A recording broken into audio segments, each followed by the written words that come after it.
What's up, garden nerds? Today we're gonna nerd out over GREENLIFE Nursery. I'm gonna give you 5 ways to turn your backyard into a tropical paradise. Come on, let's go.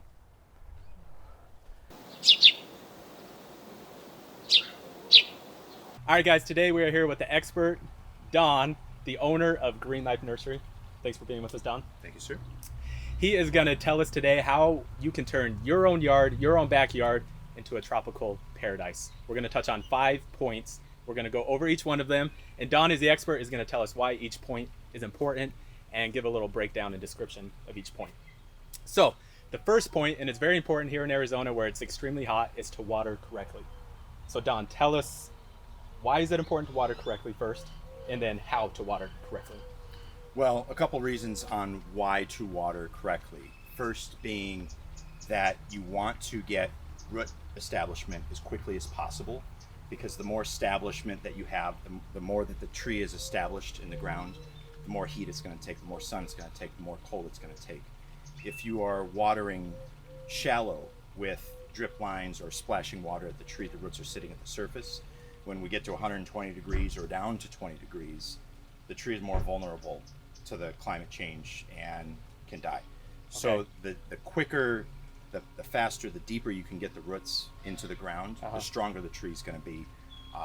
Also, the more root establishment you have, the more infrequent, the less frequent watering that you have to do. So the first year you can get away with an infrequent deep water and then in between shallow waterings, but once the roots start getting established, water slowly and deeply, and then you can back off on the frequency of water. Got it. Now, the second reason that it's important also is that our water comes from the salt river. High in salt, the pH is really high. So when you're shallow watering, when the water dries, it's leaving behind salt. And the salt builds up every time that you water your tree, essentially killing your tree every time that you water it. And for tropicals in particular, and many other types of trees, citrus as well, that are salt sensitive, all you're doing is throwing salt at them. And then over time, the pH is building up 8, 9, trees aren't growing, stunted growth, funny color, misshapen foliage, fruit doesn't taste good, because you're essentially trying to grow them in a bowl of salt. So when you deep water, get the water 4, 5, 10 foot depth into the ground, when that water dries, the salt is far away from the root zone. Got it. So you're kind of flushing the soil is basically what it is, of the impurities. Okay. So I know a lot of people with normal desert landscape, they have little drippers, and then they want to do that on their fruit trees. Are drippers okay? No. No, okay. Drippers are completely inappropriate for fruit trees. Okay. Yes, they can live, but thriving, no. And some people like to put 4 or 5 drippers on the tree and say, well, I'm getting it. It doesn't matter how many when you're dripping water in Arizona, because it's so hot and our soil is compacted, you're not going to get penetration into the soil 4, 5, 10 foot depth, dripping water. You need large volumes of water. You need to either use bubblers or hand water using the hose, turning it down low and letting the hose sit out there for whatever amount of time it takes to water that tree. A small tree might take 10, 15 minutes. A medium-sized tree might take a couple hours. And a large tree like this Chinese elm here, we water that overnight. I'll put the hose out there on low. It might be a couple gallons per minute. I'll put the hose out there at 3 p.m. and then turn it off the next morning at 8 a.m. Wow, okay. But that's what's necessary, because these roots are 10, 15 foot deep. Right. So shallow watering isn't going to work. Filling the berm with water isn't going to work. You want to get the water as deeply as possible. The roots will follow gravity, they'll follow water and chase it. Now you have more root establishment. Got it. Okay, awesome. So that's the first step. Make sure you're watering correctly. Okay, now the second one, you kind of touched on it, was the pH. We talk a lot, there's been a lot of talk about sulfur, why we should use sulfur, why it's important, especially here in Arizona. Talk about sulfur and how that helps your fruit trees. Okay. pH is basically the scale in which soil or liquid or anything is graded, alkaline or acid. And Arizona runs about 8.5, all of Arizona. Okay. Neutral is 7. Most fruit trees, anything that's not native to Arizona, wants a pH of anywhere from 5 to 6, maybe 6.5. When you have that large of a discrepancy in the pH, the nutrients are not available to the soil. The roots are locked up, they don't eat. They'll live off stored up energy in the tree, and then they slowly give up. That's why many times you'll see the tree you bring home from the nursery looks good for 6 months to a year and never really does anything. It's because it's not able to eat. So you have to unlock the pH, you have to lower the pH, And one way to do that is through the use of sulfur. Okay. The particular brand that I use is called Tiger 90. I use it 3 times a year. It's 1 tablespoon per square foot of area. You just drop it on top of the mulch. Nothing else. Don't overthink it. Don't move the Nothing mulch else back. to- There's nothing else to do. You never disturb mulch. Okay. No reason to. So you just drop it on top of the ground, 1 tablespoon per square foot of area.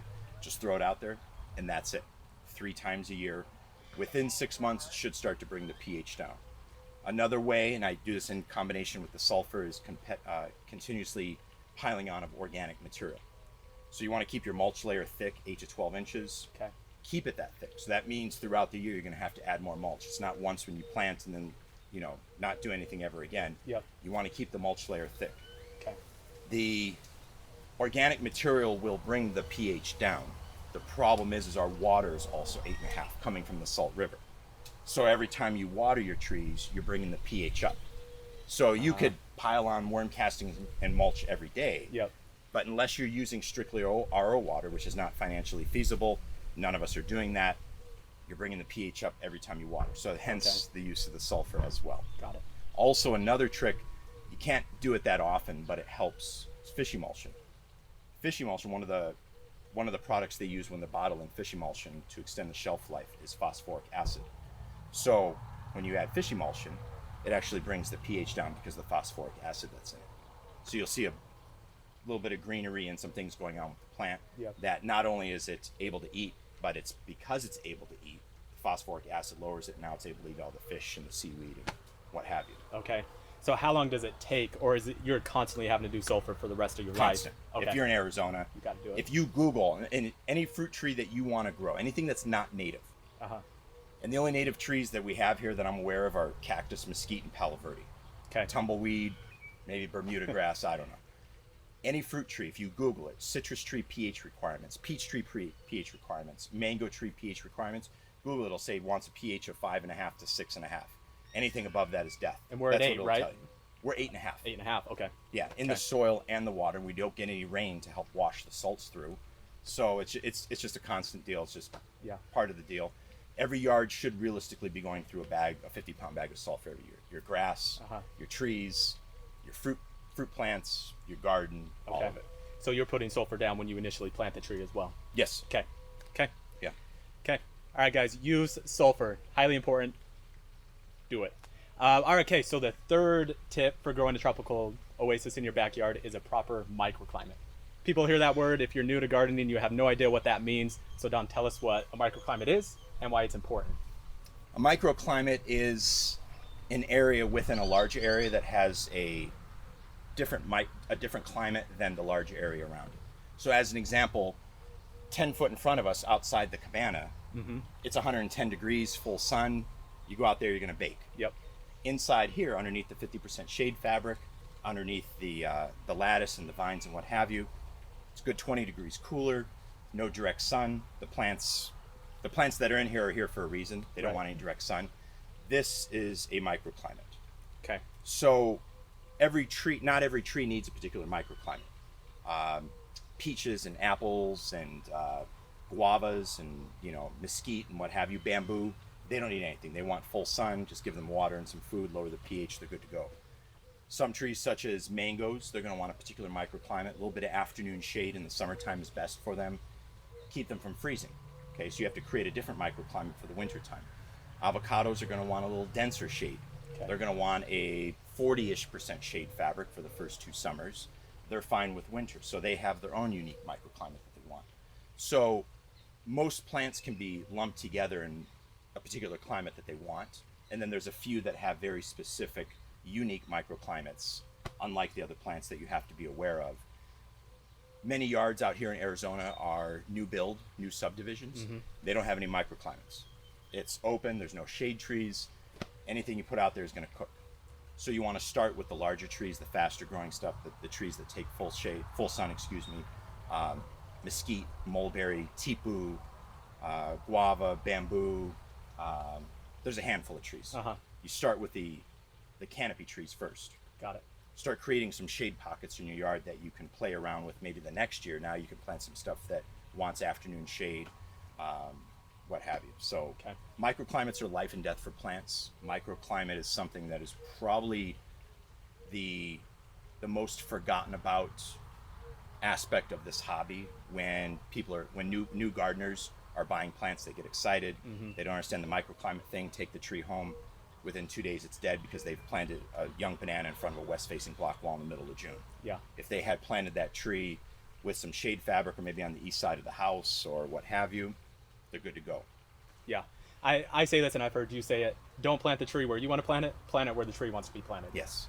So make sure you're planting your trees correctly in the right place. Make sure you start out with the canopy trees like Don mentioned, the teepoos, the peaches, the mulberries, bamboo, those things. Start with those things, then you can move on to the more difficult things. Okay, so the fourth point to turning your yard into a tropical oasis is feeding your trees.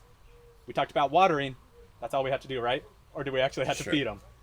Yeah, there's a large percentage of the population that thinks there's food inside the water. Right? No. Just as you would feed your children, you have to feed your trees. So once the pH is lowered, lowering the pH is going to make a lot of the nutrients that are in our soil and in the compost and in the mulch available to the tree. But we still have to, because a lot of these trees that we're growing, they're not native here, we still have to supplement with a few things. Okay. So a few of the things that I like to use regularly are fish emulsion and seaweed. During the growing season, which for tropicals is generally going to run mid-February, end of February, up through mid-November, up to Thanksgiving-ish, fish emulsion and seaweed. I do that every 4 to 6 weeks. I have a 6-month fertilizer that I use. It's a slow-release fertilizer, twice a year. That's a 19612. For the first year, on some of the young plants, I like to use some of the 839 for the in-ground trees, and then 754 for the container plants. We also use a foliar feed occasionally. When the pH is too high and you need to feed the trees through the back door, we'll use the foliar feed, especially on the mangoes when they're newly planted. Chelated iron and chelated manganese is imperative when you are in a high pH environment for trees such as mangoes, jabuticabas, starfruit, black sapote. Also, obviously, worm castings, compost. For bamboo, we use specific 4600 urea. It's straight nitrogen. We use that monthly on the bamboo. See really good results with that. And I think that, And you carry most of that anything fertilizer that we here. use, we have available. Okay. Cool. So you heard it. Just don't throw your tree in the ground and water it. That's not going to cut it. You got to feed your trees, just like you feed your children. Okay. So that's the fourth reason. Now the fifth reason, or the fifth way to turn your yard into a tropical paradise is go to GREENLIFE Nursery. That's where we're at. That's where we're standing. I won't make Don toot his own horn, but I have been coming to GREENLIFE Nursery for years. It is my favorite tropical nursery in the valley. He brings the best stuff in. You have large stuff, you have small stuff. I prefer the larger trees, especially when it comes to mangoes. But I love your nursery. I love the selection. I love what you've done. And how long has this been? 3, 4 years? 2 years. Just 2 years? 2 years this month. This was a parking lot 2 years ago. Wow. Okay. So when you're buying tropical fruit trees, you don't want to go to someone that doesn't know what they're talking about. Obviously, Don knows what he's talking about. He's done this in 2 years. So when you're ready to buy your first tropical plants, come to GREENLIFE. Everything Don explained, they're happy to help you here. They're happy to give you instructions to make sure that you can turn your yard into a tropical paradise. Thanks, Don. Thank you, sir. Appreciate it.